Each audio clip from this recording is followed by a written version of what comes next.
Right another breaking news. సార్వత్రిక ఎన్నికల్లో తొలి దశ నామినేషన్ల పర్వంలో ఉపసంహరణకు తెరపడింది. నామినేషన్ల ఉపసంహరణకు గడువు ముగిసింది. చివరి నిమిషంలోనూ నామినేషన్ల ఉపసంహరణకు పలువురు అభ్యర్థులు వచ్చారు. దీంతో రిటర్నింగ్ అధికారుల కార్యాలయాలు దగ్గర మళ్లీ అభ్యర్థుల హడావిడే కనిపించింది. అయితే నామినేషన్ల ఉపసంహరణ గడువు ముగియడంతో ఎన్నికల బరిలో ఎంతమంది ఉన్నారనే దానిపై ప్రస్తుతం ఈసీ ఫైనల్గా క్యాల్కులేషన్స్ చేస్తోంది. సాయంత్రానికి నామినేషన్ల సంఖ్యపై ఓ స్పష్టత రానుంది. కంప్లీట్ డీటెయిల్స్ మా కరస్పాండెంట్ ఎంపీ రావు అందిస్తారు. రావు, మొత్తానికి ఈ రోజుతో మరో అంకం ముగిసింది. నామినేషన్ల ఉపసంహరణ గడువు కూడా ముగిసింది. ఏమైనా ఇంపార్టెంట్ అప్డేట్స్ ఉన్నాయా? ఎవరన్నా అభ్యర్థులు రికగ్నైజబుల్ క్యాండిడేట్స్ ఎవరన్నా ఉపసంహరించుకోవడం ఏమైనా జరిగిందా?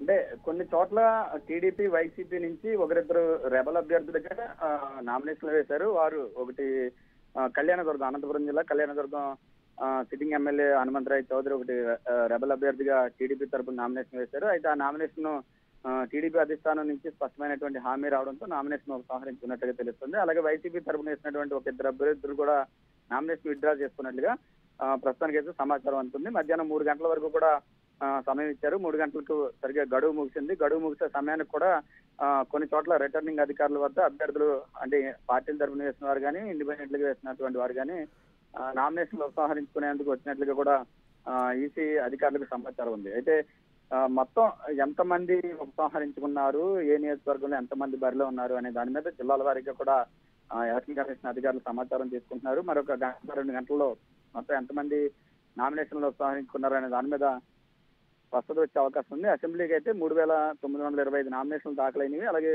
లోక్సభకు 548 నామినేషన్లు దాఖలవగా వీటిలో అసెంబ్లీ విషయంలో ఎక్కువ మంది విత్డ్రా చేసుకున్నట్టుగా కూడా ఈసీ అధికారులు అయితే చెప్తున్నారు. ఈ సాయంత్రానికి కొంచెం స్పష్టత వచ్చే అవకాశం ఉంది. ఎంతమంది బరిలో నిలుస్తున్నారు, ఏప్రిల్ 11వ తారీఖున జరిగే అసెంబ్లీ లోక్సభ ఎన్నికల్లో ఎంతమంది బరిలో ఉంటారు అనే దాని మీద సాయంత్రం కల్లా కొంచెం స్పష్టత ఇస్తామని చెప్పి కూడా ఎన్నికల ప్రధానాధికారి ద్వివేది చెప్తున్నారు.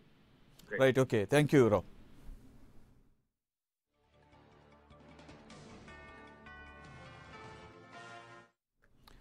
అది మొత్తానికి సార్వత్రిక ఎన్నికల ప్రక్రియలో మరో అంకం ముగిసింది. తొలి దశ నామినేషన్ల పర్వంలో ఉపసంహరణకు కూడా తెరపడింది.